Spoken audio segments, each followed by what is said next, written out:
Alright, wish me luck. I got 36,000 gems and 55. Hopefully I get lucky. She's going to be a Tetra, so it shouldn't be too difficult. That's a good first sign. Okay, 2! Okay. Alright! 2 is all I need. There's a chance to win. Tetra. Alright, is this it though? There we go! 1 tap and 2! It's been a while. Oh, is this the same one? 2? Sakura bloom in summer. We'll test her out later. She's gonna be a little bit difficult to test due to the nature of her being reliant on parts to be destroyed and stuff, right?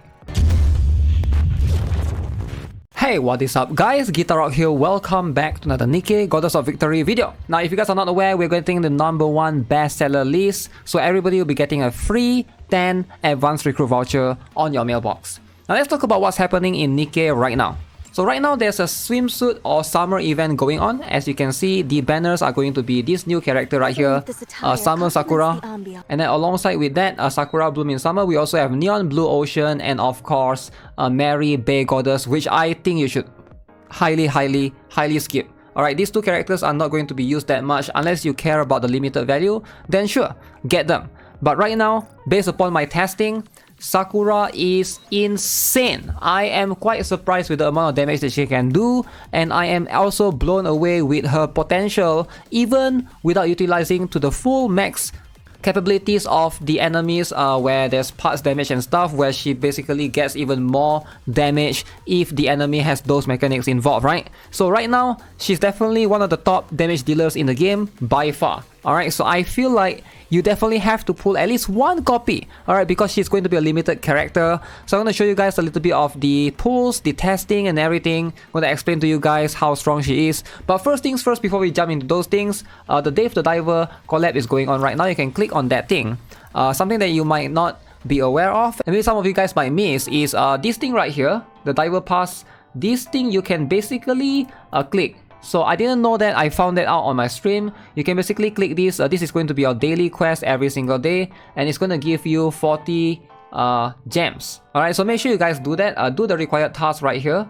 You can see right now that you can click on the tick icon. That's going to give you 20 gems per the task required, right? So I believe it resets every single day. I could be wrong, but yeah, that's the day for the Diver. I still haven't had much time to play this particular collab yet, but let's jump into the Sakura and talk about how strong is she.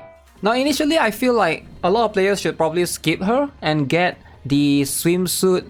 The later version is going to be the Anis instead. I think that's going to be a better pick, but after testing her, I feel like she's going to be quite an insane character overall. So you can see right here, she's a wind damage dealer. And she's a very unique character overall because she relies on destroying enemies' part to basically get that boost. Alright, you can see the skill 1 activates at the beginning of the battle, activates self and use skill 2, right? And it activates when an ally or self destroys an enemy's part, increase sustained damage by 5.1%. Now when you destroy the enemy's part, you also get this dancing flower, duration increased by 10 seconds. Now activates when an ally or self destroys enemy's part, Sakura Petals duration increased by 10 seconds. Now this is all going to be reliant on you destroying an enemy's parts. Now if the enemy do not have parts, ideally you're not going to be able to do much damage, right? As you can see, Dancing Flower is going to increase her own attack damage by 15%.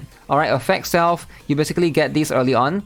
And affects the enemy unit with the highest attack, Sakura Petals is going to basically do damage as sustained damage every 1 second.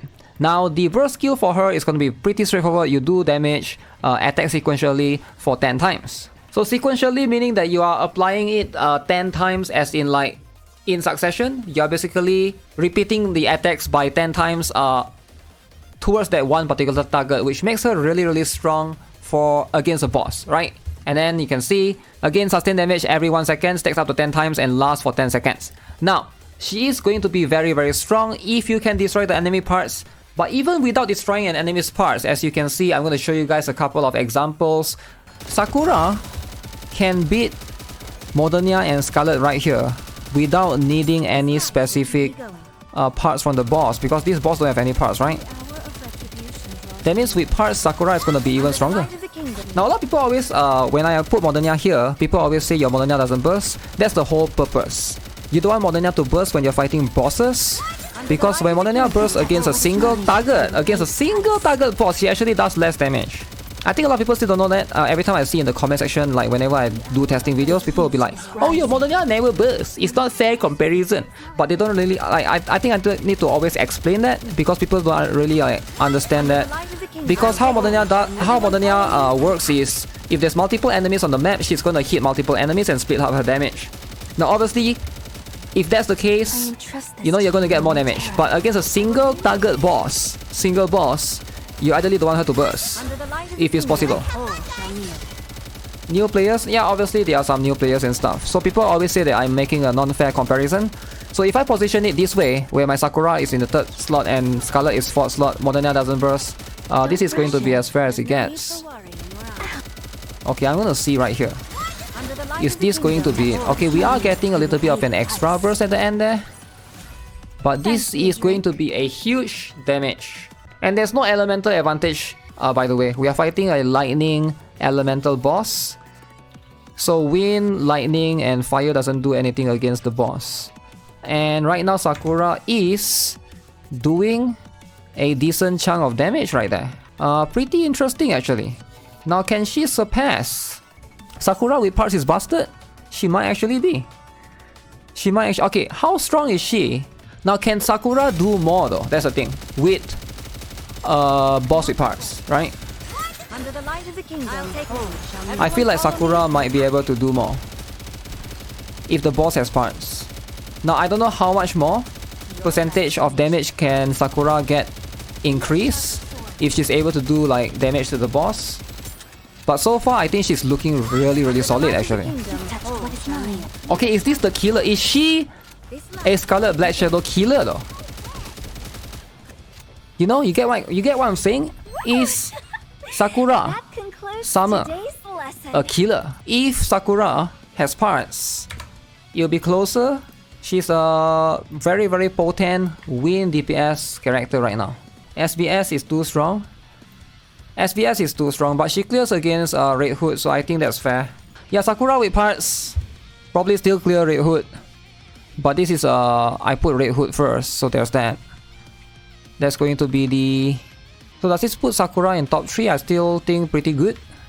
Pretty good overall. She is insane, alright? Her ability to be able to do so much damage is just mind-blowing.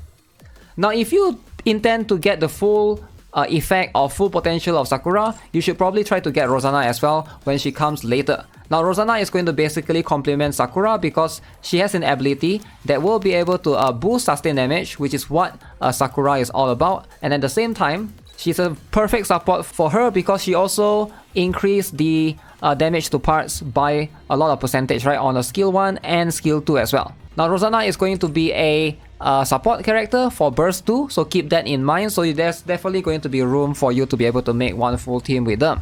Now I'm still honestly baffled by how much damage Sakura can do on her own, even without like fighting against boss without parts, which is really mind-blowing. I definitely intend to try her out later. I need to build my own Sakura, give her plenty of gears and basically, you know, push her skill level and stuff, and hopefully give her more testing, because I think right now she's definitely in the top 3 damage dealer in the game. So very strong. Highly recommend you guys to get at least 1 copy. She's going to be limited. If you miss out on her, you're not going to be able to get her until perhaps next year. So something to, you know, keep that in mind. So with that being said, that's going to be it for this particular video. I hope you guys enjoyed it. Subscribe if you guys haven't already. Give this video a like, and I'll see you guys in the next one. Have a nice day.